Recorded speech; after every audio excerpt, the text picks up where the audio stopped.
नमस्कार, मैं जनवक्ता श्रीओम गौतम।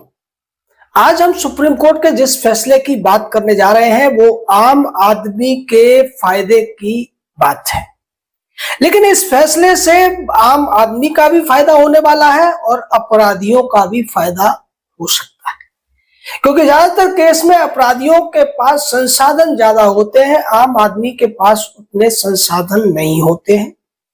लेकिन फिर भी अगर आप इस पूरे वीडियो को देखेंगे तो आप भी आने वाले भविष्य में इसका फायदा उठा सकते हैं। मैं बात कर रहा हूं सुप्रीम कोर्ट द्वारा अभी डिसीजन दिए गए Satyendra Kumar Antil versus CBI case की। इस केस में सुप्रीम कोर्ट ने जो टिप्पणियां की है, जो आदेश दिया है, वो हर व्यक्ति के काम आ सकता है, क्योंकि कभी न कभी हर व्यक्ति को पुलिस से आमना सामना करना होता है। पुलिस किसी भी व्यक्ति को या तो हिरासत में ले लेती है या फिर उसे गिरफ्तार कर लेती है। आपने अक्सर फिल्मों में देखा होगा कि विलेन जब भी पुलिस आती है उससे पूछता है कि मुझे गिरफ्तार करने आए हो तो वारंट कहां है। यहां वारंट का मामला नहीं है, क्योंकि अब तक ये था कि अगर पुलिस के पास वारंट भी नहीं है तब भी वो शक के आधार पर और उस पर जो सबूत है उनके आधार पर किसी व्यक्ति को हिरासत में भी ले सकती है और उसे गिरफ्तार भी कर सकती है। हिरासत और गिरफ्तार का अंतर यह है कि हिरासत का मतलब होता है उसे थाने में कुछ समय के लिए रखा जा रहा है, लेकिन गिरफ्तार करने का मतलब होता है कि उसको गिरफ्तार करके जेल भेजा जाएगा। ये जो वारंट होता है वो किसी जज या मजिस्ट्रेट के द्वारा जारी किया जाता है पुलिस की मांग पर कि इस व्यक्ति को कोर्ट में या हमारी इंक्वायरी के लिए बुलाया जाए, और उससे पहले सम्मन इशू किए जाते हैं। व्यक्ति सम्मन पर नहीं पहुंचता है तो वारंट इशू होता है। यहां जो मामला है बीएनएस की धारा 35 का मामला है। इसकी कई धाराएं जो क्लॉज है 1, 2, 3, 4, 5, 6 इन पर बात की gई है, और सुप्रीम कोर्ट ने साफ शब्दों में कहा है कि गिरफ्तारी आवश्यक नहीं है, गिरफ्तारी एक अपवाद है अगर मामला 7 साल तक की सजा वाले केस का है। तो यहां उन्होंने सेक्शन 35 की पूरी तरीके से व्याख्या करते हुए यह बताया है कि अगर कोई पुलिस वाला, पुलिस अधिकारी ये समझता है कि व्यक्ति को गिरफ्तार करना जरूरी है और लेकिन उस व्यक्ति की गिरफ्तारी से बहुत ज्यादा कोई फर्क नहीं पड़ने वाला है तो उसे गिरफ्तार नहीं करना चाहिए, और अगर उसे गिरफ्तार करना ही है तो फिर उसको नोटिस जारी करना चाहिए। आपको याद होगा कि सुप्रीम कोर्ट ने इससे पहले डिटेंशन को लेकर भी ये बात कही थी कि भारत के संविधान के आर्टिकल 22(1) के तहत हर व्यक्ति को यह अधिकार है कि वो अपनी गिरफ्तारी या डिटेंशन का कारण जान सके। सोनम वांगचुक का मामला इसी एक मुद्दे पर सुप्रीम कोर्ट में चल रहा है। हालांकि वहां पर कुतर्क ज्यादा दिए जा रहे हैं। सोनम वांगचुक के खिलाफ डिटेंशन के कारण जो एजेंसी थी उसने साफ तौर पर बताए थे। अब इसका मतलब यह है कि पुलिस वाला अपनी मर्जी से किसी भी व्यक्ति को गिरफ्तार नहीं कर सकता है। अगर वो व्यक्ति, उसके खिलाफ कोई एफआईआर है, कोई केस है जिसमें 7 साल तक की सजा हो सकती है, इस पर आपको ध्यान देना है। हमारे देश में ज्यादातर जो अपराध है उनमें 7 साल तक की ही सजा है। 7 साल से ऊपर की सजा का मतलब है कि अपराध बहुत ज्यादा जघन्य है, जैसे हत्या, बलात्कार, डकैती या देशद्रोह। इस तरीके के मामलों में 7 साल से ऊपर की सजा दी जाती है। कई बार जैसे अबैटमेंट टू सुसाइड का केस है उसमें भी 7 साल की सजा नहीं है। कई जो ग्रीवियस हर्ट के मामले होते हैं उनमें भी 7 साल की सजा नहीं है। यानी इस फैसले का जो असर है ज्यादातर केसेस के जो आरोपी हैं उन पर पड़ने वाला है। अब उसमें वास्तविक आरोपी भी होते हैं और कई बार बदला लेने के लिए या किसी को परेशान करने के लिए झूठे आरोप लगाकर एफआईआर करा दी जाती है और फिर पुलिस का शोषण शुरू हो जाता है। पुलिस इस व्यक्ति को जानते हुए भी कि वो उसे गिरफ्तार नहीं कर सकते हैं, उसको हिरासत में लेते हैं, उसे गिरफ्तार करते हैं, क्योंकि व्यक्तियों को अपने अधिकार पता नहीं होते हैं। तो अगली बार जब आपके यहाँ या आपके किसी परिचित के यहाँ पुलिस वाला उसे गिरफ्तार करने के लिए आए या उसे डिटेन करने के लिए आए, तो आपको उससे दो बातें कहनी है। आप अगर डिटेन करने आए हैं तो डिटेंशन का आप रीजन दीजिए, अगर गिरफ्तार करने आए हैं तो या तो वारंट आपके पास होना चाहिए या फिर आपने पहले नोटिस इश्यू किया होना चाहिए। नोटिस का मतलब यह है कि उस व्यक्ति जिसे आरोपी माना जा रहा है उसे पहले से यह बताया जाना चाहिए कि इस केस में तुम्हारे खिलाफ शिकायतें हुई हैं, पुलिस के पास ये सबूत है और इस आधार पर पुलिस तुम्हें गिरफ्तार करना चाहती है या पुलिस थाने में तुम्हें इंक्वायरी के लिए आना है। यहां सुप्रीम कोर्ट स्पष्ट तौर पर कह रहा है कि arrest is not requirement but exception. इसका साफ मतलब यह है कि हर मामले में पुलिस को गिरफ्तारियां करने की जरूरत नहीं है, क्योंकि सजा तो कोर्ट में केस चलने के बाद और उस व्यक्ति के अपराधी सिद्ध होने के बाद ही मिल सकती है।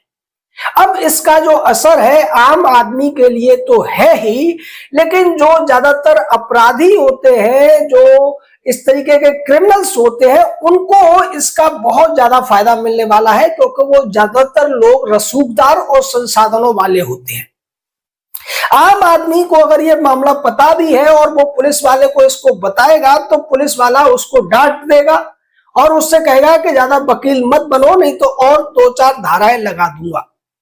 लेकिन अगर आम आदमी भी इस फैसले का हवाला दे या छोटा मोटा वकील कर ले तो वो बच सकता है पुलिस के शोषण से, पुलिस की उगाही से।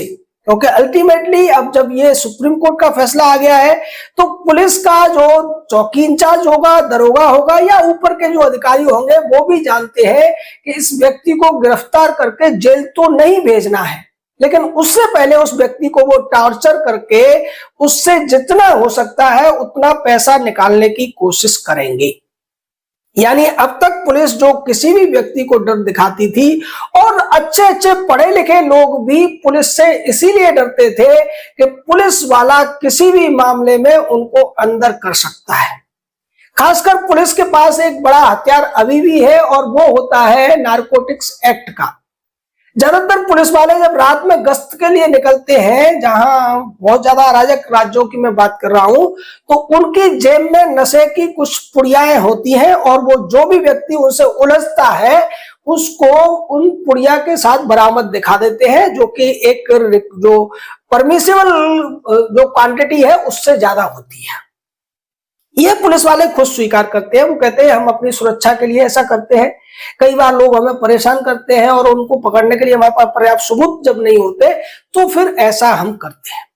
लेकिन दूसरे तरीके के जो मामले कि किसी ने किसी के खिलाफ कोई भी झूठी एफआईआर करा दी, कोई भी मामला दर्ज करा दिया, पुलिस वाले गए और उसको घर से उठा लाए, पड़ोस में उसके सब लोग देख रहे हैं, उस पे उसने अपराध किया है या नहीं किया है ये तो बाद में डिसाइड होगा, लेकिन उसकी जो एक छवि होती है, जो समाज में उसकी इज्जत होती है, वो सदा के लिए तार तार हो जाती है।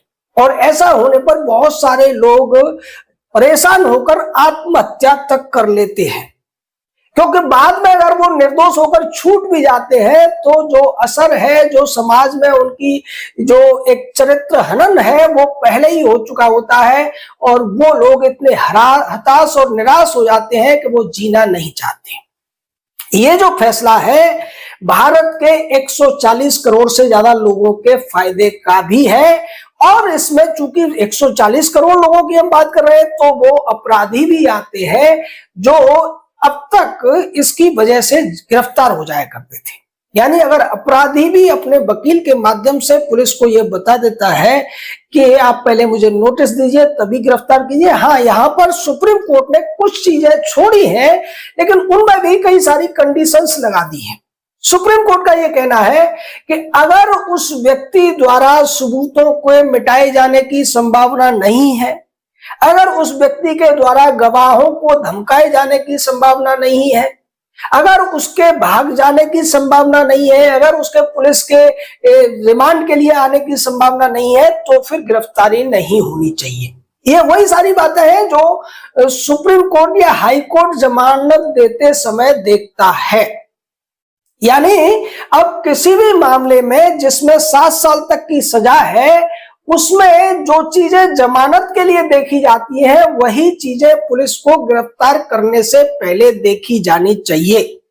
इसके पीछे कारण यह है कि पुलिस जब गिरफ्तार कर लेती है तो व्यक्ति भागकर हाईकोर्ट या सुप्रीम कोर्ट जाता है, या तो गिरफ्तारी से पहले एंटीसिपेटरी बेल लगाता है या फिर गिरफ्तारी के बाद में बेल पिटीशन फाइल करता है।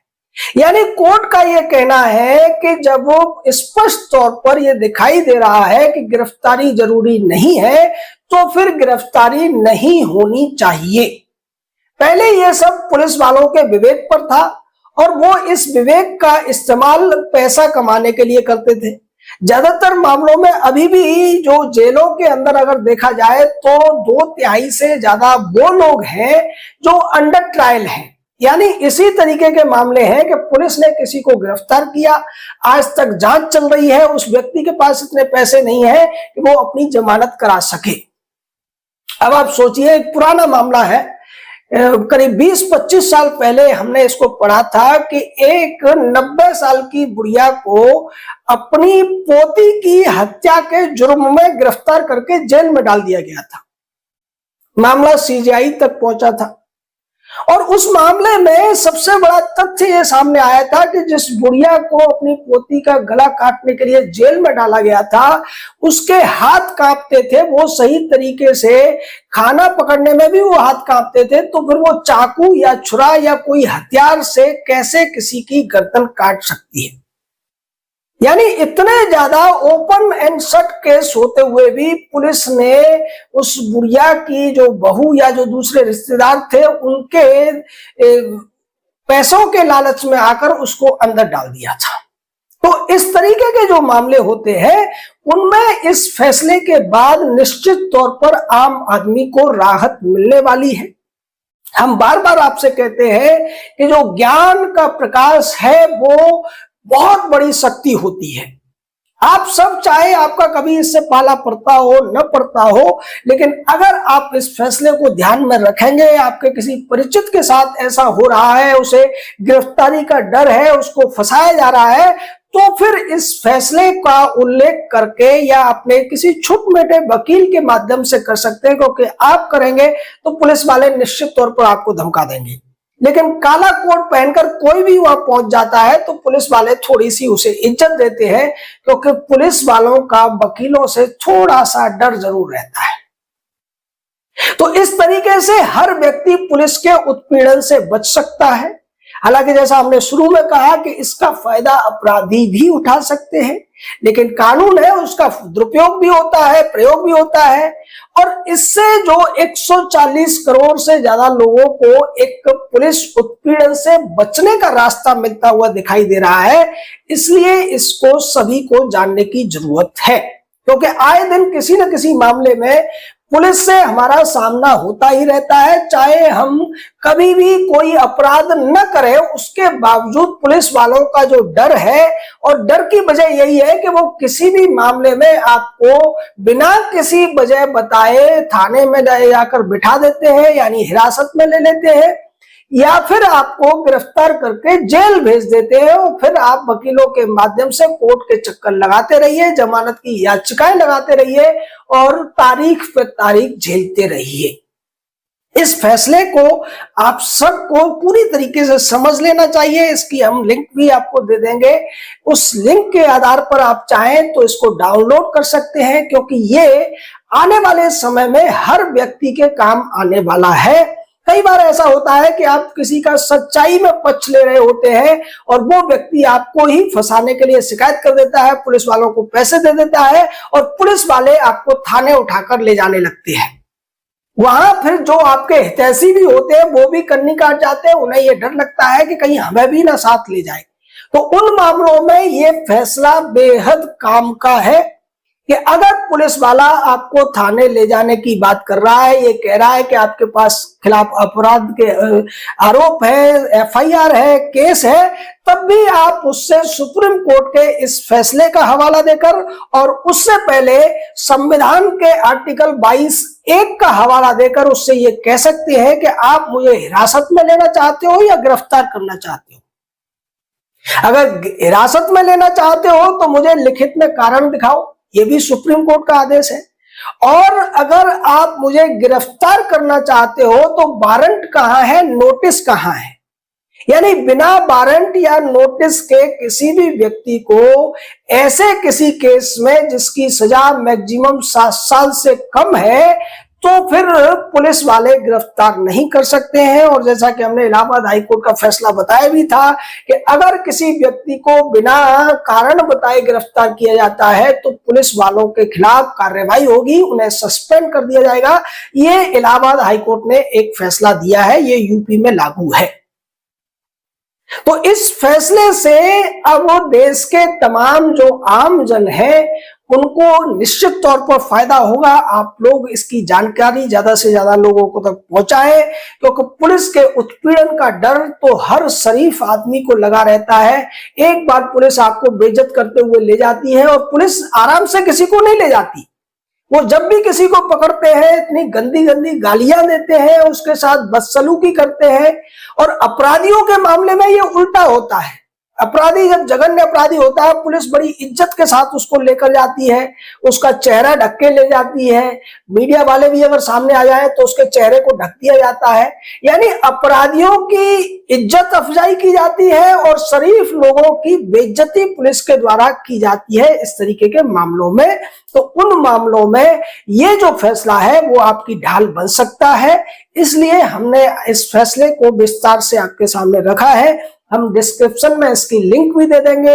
हर आदमी इसको डाउनलोड करके रख ले। 22 पेज का फैसला है, लेकिन बड़े काम का फैसला है। आपका इस पूरे मामले पर क्या कहना, अपनी राय दीजिए। हमारे साथ जुड़े रहिए, हमारी मुहिम से जुड़िए जो कॉलेजियम को खत्म करने की मुहिम है। और जब तक इस देश से कॉलेजियम खत्म नहीं होता है, न्यायपालिका में सुधार नहीं होता है, ये हमारी मुहिम जारी रहेगी। जय हिंद, जय भारत।